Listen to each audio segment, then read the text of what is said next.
성경 봉독하겠습니다. 고린도 전서 1장 30절에서 31절입니다. 고린도 전서 1장 30절에서 31절까지 같이 봉독하겠습니다. 너희는 하나님으로부터 나서 그리스도 예수 안에 있고 예수는 하나님으로부터 나와서 우리에게 지혜와 의로움과 거룩함과 구원함이 되셨으니 기록된 바 자랑하는 자는 주 안에서 자랑하라 함과 같게 하려 함이라. 아멘. 우리 주변에는 지혜로운 사람들이 참 많습니다. 그래서 그들의 말과 행동을 우리가 보고 들으면서 이제 경탄하고 또 부러워하지요. 또 유능한 사람들도 참 많지요. 그들의 그 재능과 또 그들의 힘, 권력 같은 것이죠. 지위, 이런 것들은 우리의 선망의 대상이기도 합니다. 그리고 또 많이 소유한 사람들도 또 많지요. 또 그 사람들이 아주 그 활수하게 또 거침없이 하는 그런 소비에 우리가 또 주눅이 들기도 하지요. 그래서 이제 이러한 사람들처럼 이제 그들이 가지고 있는 지혜와 또 능력과 또 그 소유, 이런 것들을 사실 우리가 많이 또 부러워하고 그래서 그것을 닮고 싶어 하지요. 그래서 그것을 인생의 목적으로 삼는 그런 경우들이 많고, 또 이거는 뭐 우리도 크게 다르지 않다고 생각을 합니다. 우리도 이 세상을 살아가면서 지혜와 능력과 소유, 이것이 필요하다는 것을 알고 또 그것을 우리가 장애 없이 모자람 없이 사용하기를 바라죠.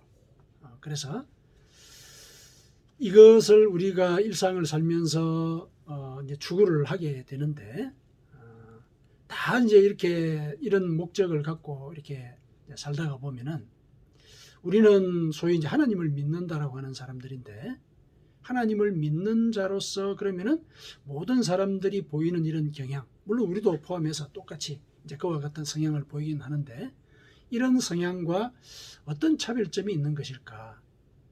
다들 똑같이 이 지혜와 또 이 능력과 소유를 추구한다라고 했을 때 하나님을 믿는 자로서의 그 구별점, 소위 이제 정체성이죠.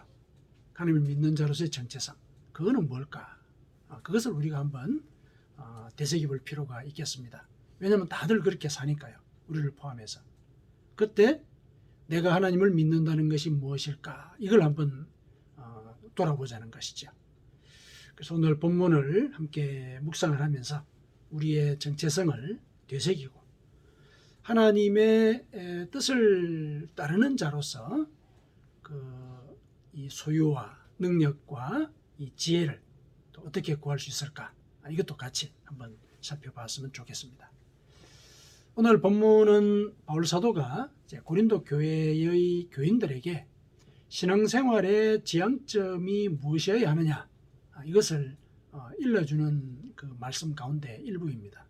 그러니까 신앙생활의 지향점, 무엇을 지향하면서 살아야 하느냐, 이걸 이 교인들에게 일러준 것이죠. 그 당시 고린도는 1세기 때 그 고린도는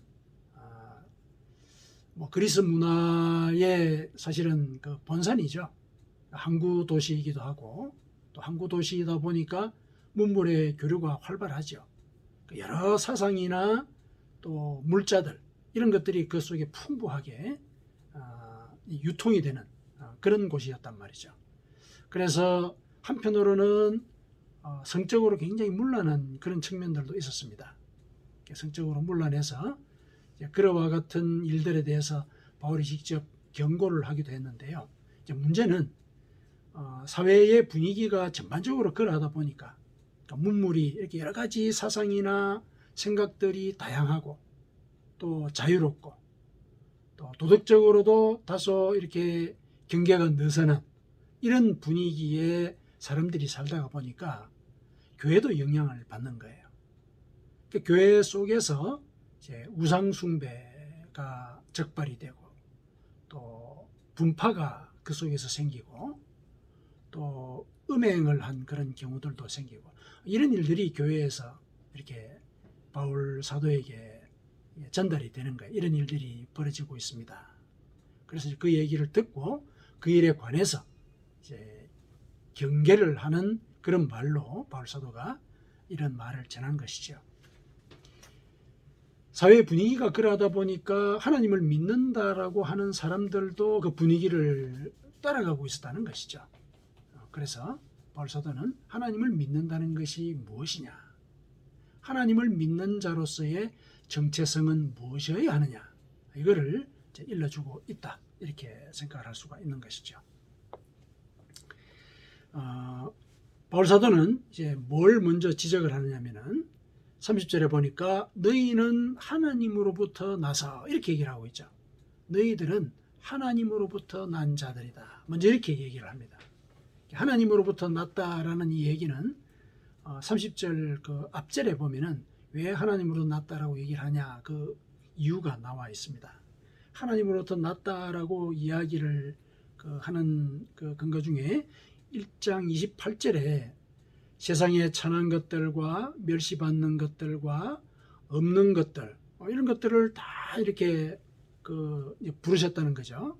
이제 이들이 누구냐면은 바로 교인들, 당신들이 원래는 세상에서 천한 것들과 멸시받는 것들과 없는 것들이었습니다.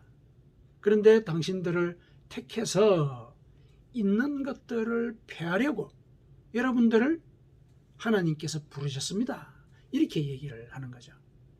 그러니까 하나님께서 성도들을 부르셨는데, 부르실 때는 그들의 현실적인 조건을 역전을 시켜서 하나님의 뜻을 이루도록 부르셨다, 이렇게 얘기를 하는 거죠. 그러니까 세상에서 예를 들면은 멸시받는 자, 또 천대받는 자, 이렇게 살아갈 수밖에 없는 사람들이었단 말이죠.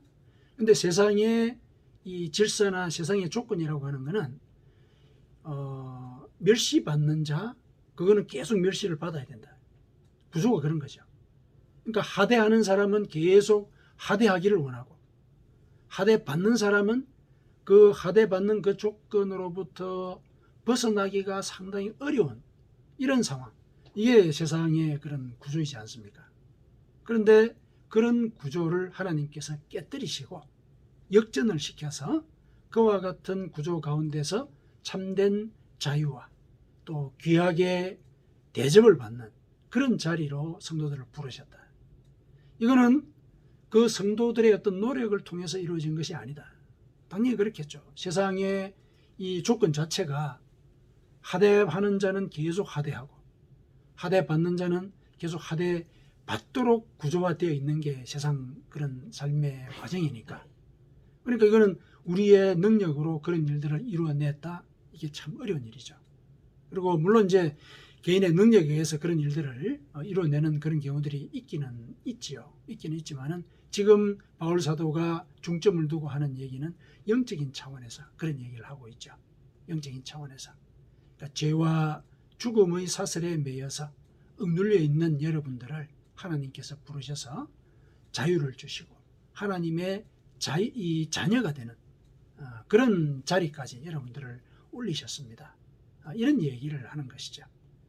그것의 하나의 가시적인 표현으로서 천대받는 자를 택하사 있는 자를 폐하게 하셨다, 이렇게 이제 표현을 한 거죠.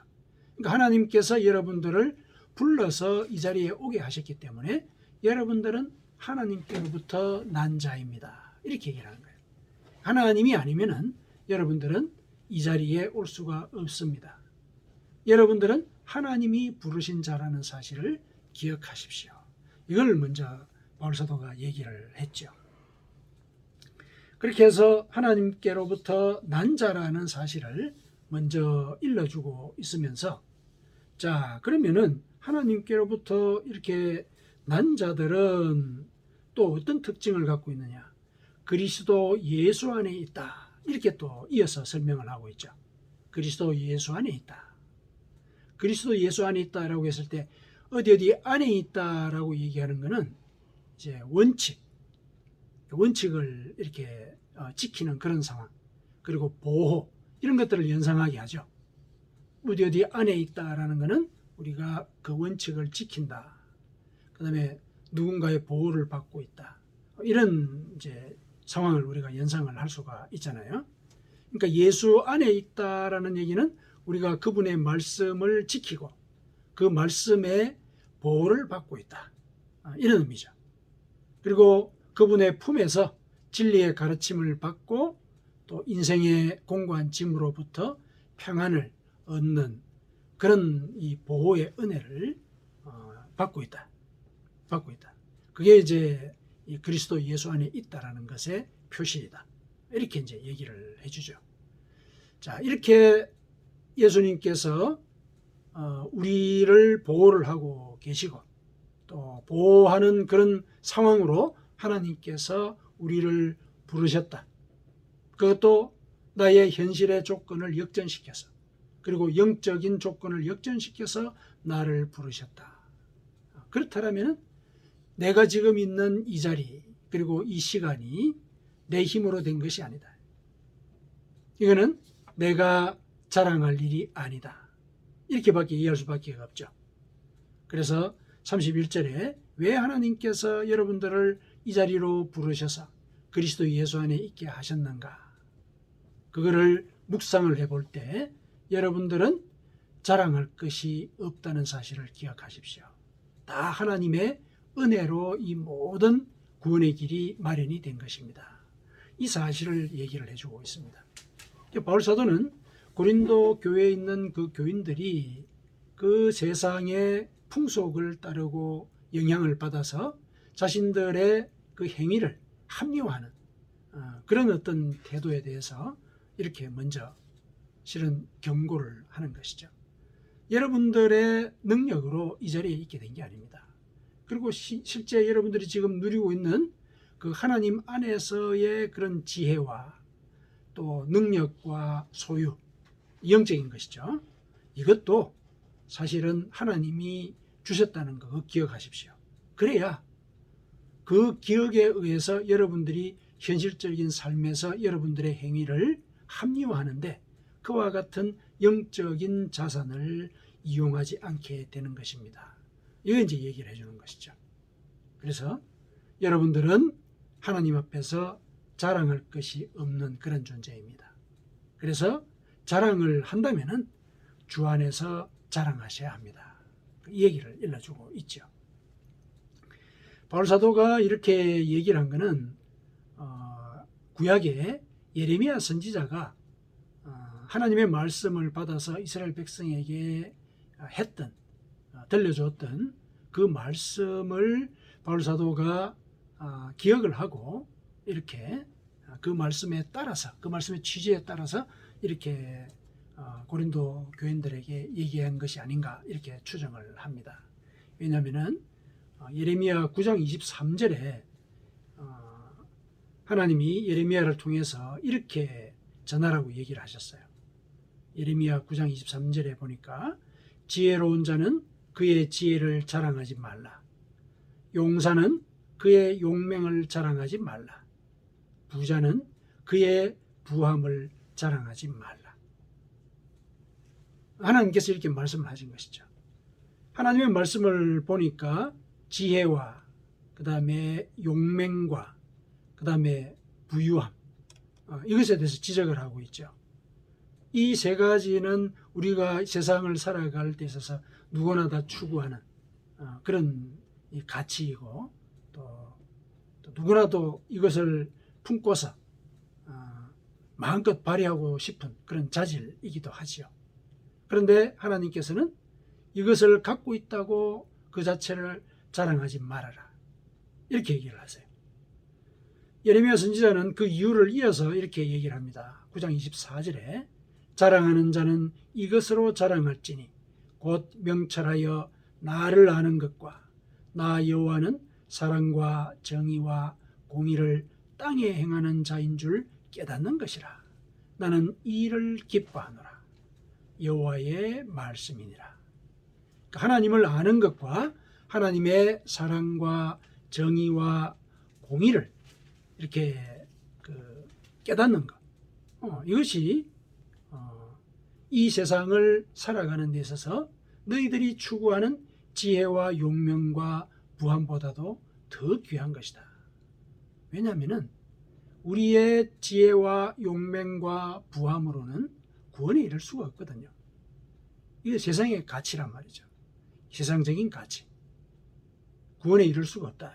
그러나 나를 통해서 내가 어떤 존재인가를 알고 또 내가 이 땅에 사랑과 정의와 공의를 베푼다는 사실을 깨달을 때, 이 말은 무슨 말이냐면은 너희들도 이 세상을 사랑과 정의와 공의를 베푸는 자로서 살아갈 때, 그런 얘기죠. 그럴 때 구원이 너희에게 임한다. 구원에 이르는 이와 같은 자질, 이와 같은 지식, 하나님을 알고 하나님이 어떤 일을 하시는가, 이걸 깨닫고 따라서 실천하는가, 이것이 구원의 길이니까 이보다도 더 귀한 그런 지혜와 능력과 소유가 어디 있겠는가. 이게 이제 예레미야가 하나님의 말씀을 통해서 우리에게 일러주고 있는 것이죠. 바울 사도는 이 예레미야 선지자의 이 말씀을 염두에 두고 고린도 교회인들에게 이와 같이 경고를 한 것이죠. 여러분들은 지금 지혜가 있는 것처럼 보이고 능력이 있는 것처럼 보이고 소유가 있는 것처럼 보이지만은 자랑하지 마십시오. 그거는 구원에 이르게 하지 못합니다. 세상의 것에 불과합니다. 이렇게 얘기를 하죠. 그래서 영적인 가치, 지혜를 구하더라도 사실은 참다운 지혜가 있다. 구원에 이르게 하는 지혜가 있다. 세상에 돈과 재물과 능력을 얻기 위한 지혜, 그거는 이 세상에서 그친다. 그러나 구원을 얻게 하는 지혜가 있다. 구원에 이르게 하는 능력이 있다. 그리고 구원에 이르게 하는 소유가 있다. 이걸 이제 암시를 하면서 이런 얘기를 해주는 것이죠. 그래서 자랑을 하더라도 주 안에서 자랑하라. 그 얘기는 하나님께서 원하시는 지혜, 능력, 소유를 추구하는 그런 삶을 살아야 할 것이다. 이걸 이제 일러주고 있는 것이죠. 자, 세상의 것을 자랑하지 말고 주 안에서 자랑하라. 이 얘기를 한 것이죠. 그 말씀을 가만히 이렇게 듣고 보니까 그러면은 세상 것을 자랑하지 말고 영적인 것을 자랑하라는 그런 말씀인데, 그렇다면은 육체와 영혼을 이렇게 이분법적으로 구분하고 있네, 이런 생각을 할 수가 있죠. 그렇죠? 바울 사도는 원론적으로는 이제 그렇게 가르쳤습니다. 갈라디아서 5장 17절에 보면은 육체의 소욕은 성령을 거스르고 성령은 육체를 거스르나니 이 둘이 서로 대적함으로 너희가 원하는 것을 하지 못하게 하려 함이니라. 원론적으로는 육체적인 것을 배제해야 된다는 것이죠. 배제해야 된다. 왜냐하면 육체는 성령을 거스르니까. 성령을 따르지 못하면 구원에 이르지 못한다. 이렇게 분명히 얘기를 해주는 것이죠. 그런데 주 안에서 자랑하라라는 그 말씀을 우리가 볼 때 이 자랑이라는 말은 사실은 예를 들어서 우리가 육체가 없는 상태라면 자랑이라고 하는 그 행위가 무슨 의미가 있을까 생각해 볼 수가 있습니다. 육체가 없다면 자랑이라는 게 의미가 없죠. 지금 현재 우리가 누군가 자랑 때문에 마음이 상한다. 그거는 내가 지금 육신을 입고 있는 상태이기 때문에 그런 현상이 벌어지는 것이거든요. 육신이 없다면 자랑할 일도 없죠. 그런데 주 안에서 자랑하라라는 이 얘기를 했단 말이죠. 그렇다면 영적으로도 자랑할 일이 있다라는 그런 얘기인데, 이때 영적으로 자랑한다는 얘기는 영적으로 하는 그 일도 어떤 가시적인 성과가 있을 수 있다. 이걸 이제 우리에게 암시를 해줘요. 그러니까 이제 자랑이라는 말을 사용을 한 것이죠. 그러니까 우리가 영적인 가치를 쫓는다고 했을 때 육체적으로 아무런 흔적이 없이 어떤 영적인 지혜나 능력이나 소유가 우리 속에 쌓이는 것, 그걸로 모든 것이 끝난다, 이게 아니에요. 그게 육체의 삶 속에서 드러난다는 얘기죠. 드러난다. 영적인 그런 이 지혜와 능력과 소유도 가시적으로 드러나는 거예요. 가시적으로 드러나니까 그게 이제 자랑할 그런 요소로서 확인이 되는 것이죠. 물론 이제 자랑하라고 그래서 떠벌리라 그런 얘기를 하는 건 아니죠. 드러나게 하라는 얘기예요. 드러나게 하라. 그와 같이 너희들이 구원받은 자로서 살아가고 있다는 사실이 너희의 삶 속에 드러나게 하라. 이게 주 안에서 자랑하라는 그런 얘기죠. 그렇다면은 우리가 육체와 영혼이 이렇게 분리되어서 이분법적으로 우리가 생각해야 된다라는 그런 생각을 할 필요는 없습니다. 내가 영혼이 하나님의 뜻을 쫓아서 구원에 이르는 지혜를 갖고 있다면은 그것이 육신의 삶 속에서 드러나야 한다. 그게 주 안에서 자랑하는 것이다. 이렇게 얘기를 할 수 있으니까 결국은 영혼의 일이 육신에 연결이 되어 있는 거예요. 육체를 배제해라, 이런 얘기를 바울 사도가 사실은 한 것이 아니라는 얘기죠. 우리가 영적으로 고양이 되고 성장한 만큼 우리의 육신의 삶도 그렇게 영혼을 반영하는 그런 형태의 증거들이 드러나야 한다. 그게 바로 주 안에서 자랑하는 것이고, 그것이 여러분들이 하나님을 믿는다라는 표시다. 그게 여러분들의 정체성이다. 이렇게 이제 바울 사도가 얘기한 거죠. 그게 신앙생활에서 지향해야 될 바입니다. 이렇게 일러주고 있는 것입니다.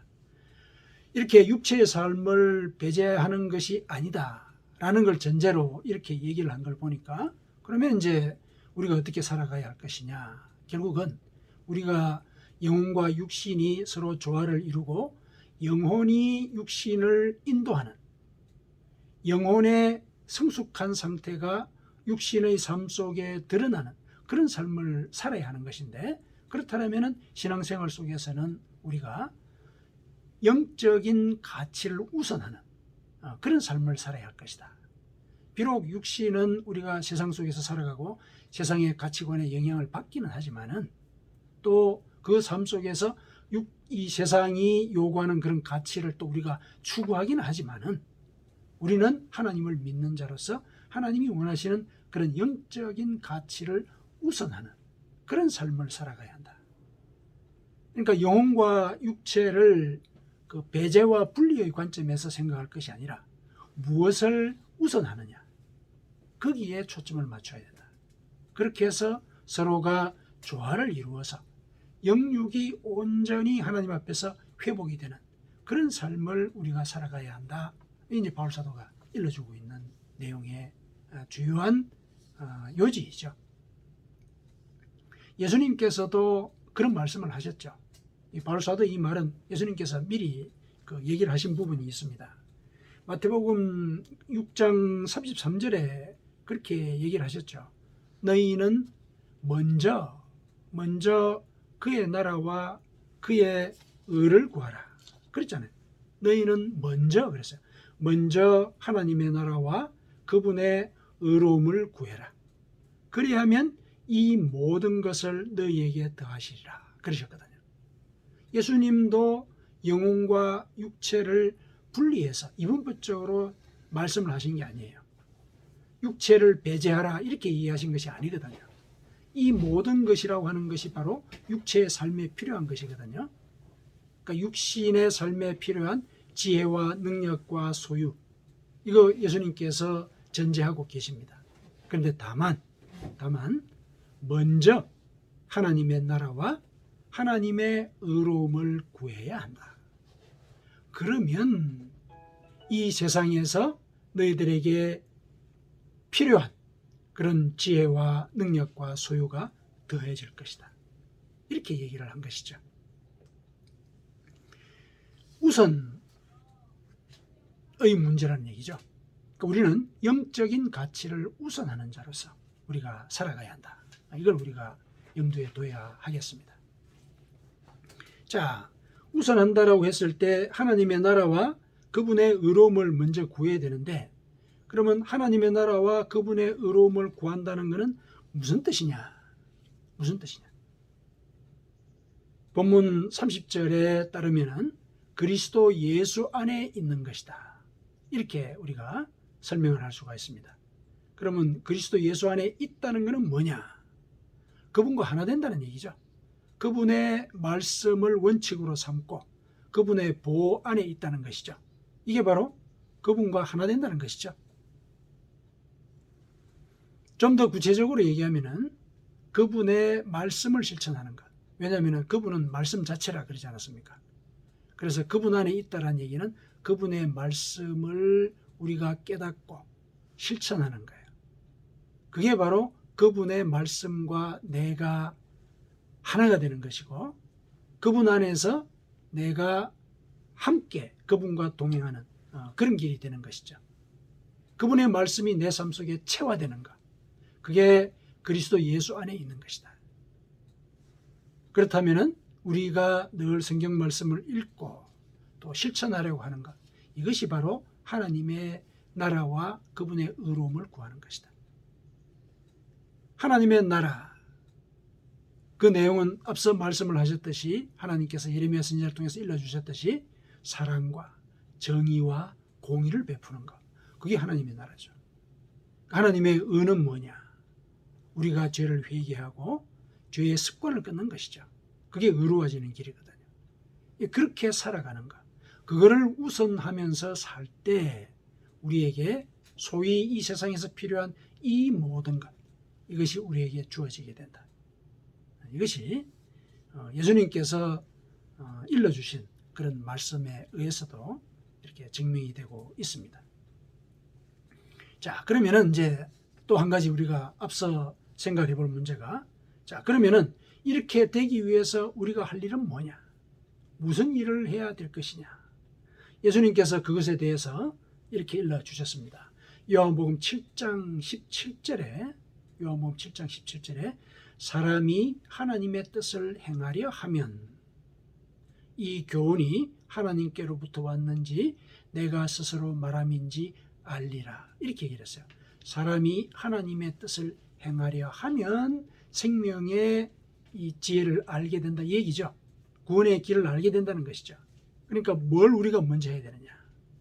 하나님의 뜻을 행하려는 마음을 먼저 가져야 되는 거죠. 하나님의 뜻을 행하려는 마음.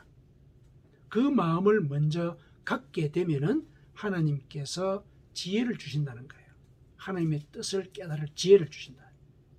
이것에 대해서 바울 사도가 이렇게 설명을 해줍니다. 고린도전서 1장 5절에 예수님을 믿고자 이렇게 마음을 먹으면은 모든 일, 곧 모든 언병과 모든 지식에 풍족해지게 된다.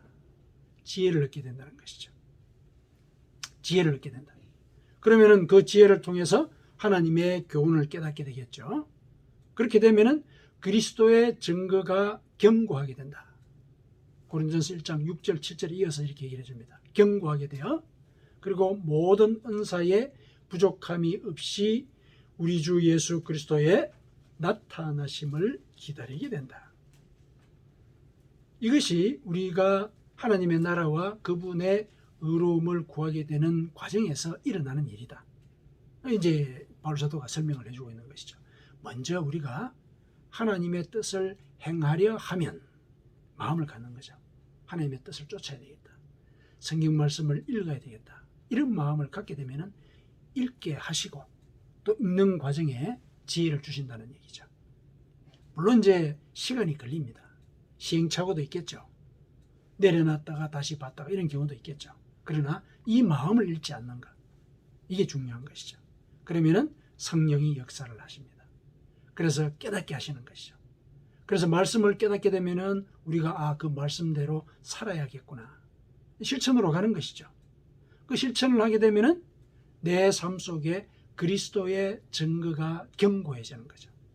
실천하면은 그 지식이 내게 되는 게 아닙니까?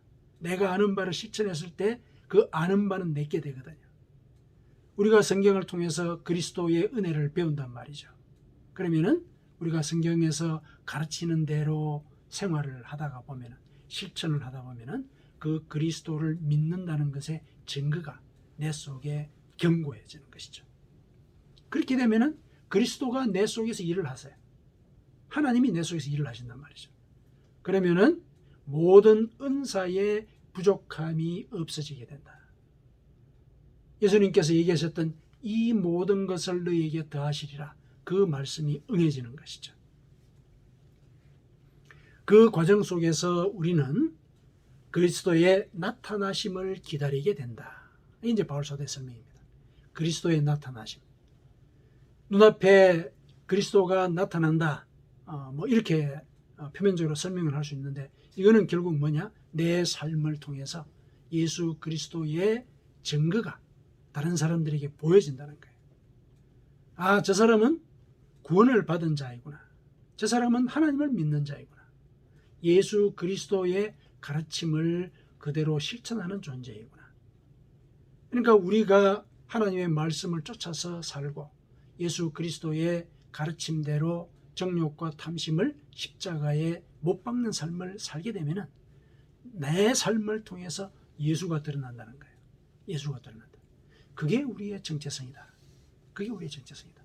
이 세상을 살아가면서 우리가 지혜, 능력, 소유, 이걸 많이 갈구하긴 하지만은 그 자체만을 추구했을 때 그거는 썩어버리고 만다. 왜냐하면 세상의 것이니까.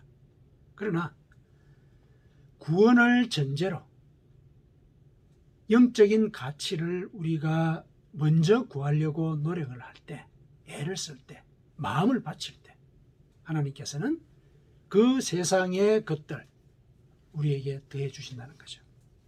그런 의지를 가지고 살아갈 때 우리 속에 하나님의 증거가 드러난다. 우리를 통해서 예수가 나타난다는 것이죠. 예수가 나타난다는 것은 그럼 우리 삶 속에서 어떤 형태로 드러나느냐? 그거는 이제 여기 30절에 이어서 예수가 어떤 분이냐? 이 말씀 속에 포함이 되어 있죠. 30절 후반부에 예수는 하나님으로부터 나와서 우리에게 지혜와 의로움과 거룩함과 구원함이 되셨다. 예수님이 이런 분이란 얘기죠. 우리에게 이런 분이라는 말이에요.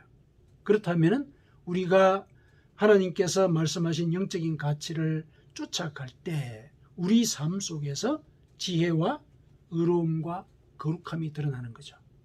그래서 결국 구원받은 자의 삶을 살게 된다. 그 얘기죠. 예수님이 내 속에서 이와 같은 모습으로 드러나는 것이죠. 우리가 예수님을 통해서 얻게 되는 지혜는 뭡니까? 지혜. 예수님께서 말씀하셨죠. 예수님은 내가 길이요 진리요 생명이니 나로 말미암지 않고는 아버지께로 올 자가 없느니라 그랬죠. 이거 무슨 말씀입니까? 우리가 예수님을 믿으면은 구원을 위해서 우왕좌왕할 필요가 없다는 거예요. 우왕좌왕할 필요가 없다는 거죠. 내가 구원을 위한 유일한 길이다 일러주신 거잖아요. 그러면 그분만 믿으면 되는 거예요. 그러면 우리는 구원을 위한 지혜를 확고하게 가진 자예요. 확고하게 가진 자. 그리고 가르쳐 주시는 대로 우리가 죄를 회개하고 우리가 의로워지는 그런 삶을 살 수 있게 되는 것이죠. 우리는 하나님으로부터 의로운 자라는 인정을 받게 되는 거예요. 의로운 자, 칭의를 받는다 그런 얘기를 하죠. 그 다음에 의로운 자로 인정을 받은 대로 우리는 또 우리의 삶 속에서 죄의 습관을 끊는 삶을 살지 않습니까? 성화하는 거죠. 성화하는 것. 거룩해진다는 얘기예요. 거룩해집니다.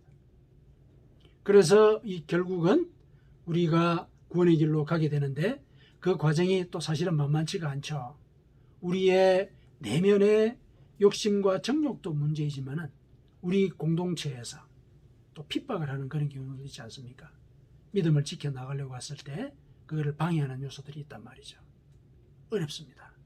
그러나 우리가 그리스도 예수를 믿는다라고 했을 때 우리 삶 속에서 의로움과 거룩함과 구원의 지혜가 갖추어진 그런 경우에 우리는 지금 현재의 고난은 장차 나타날 영광과 비교할 바가 없도다. 이런 소망을 갖고 살거든요. 우리는 영화롭게 될 그날을 고대하면서 살지 않습니까? 우리는 참 소망을 소유한 자예요. 참 소망을 소유한 자.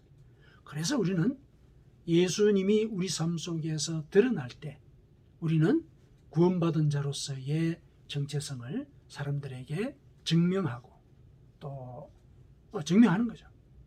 예수님이 내 삶을 통해서 드러나는 그런 인생을 우리가 살아갈 수 있게 됩니다.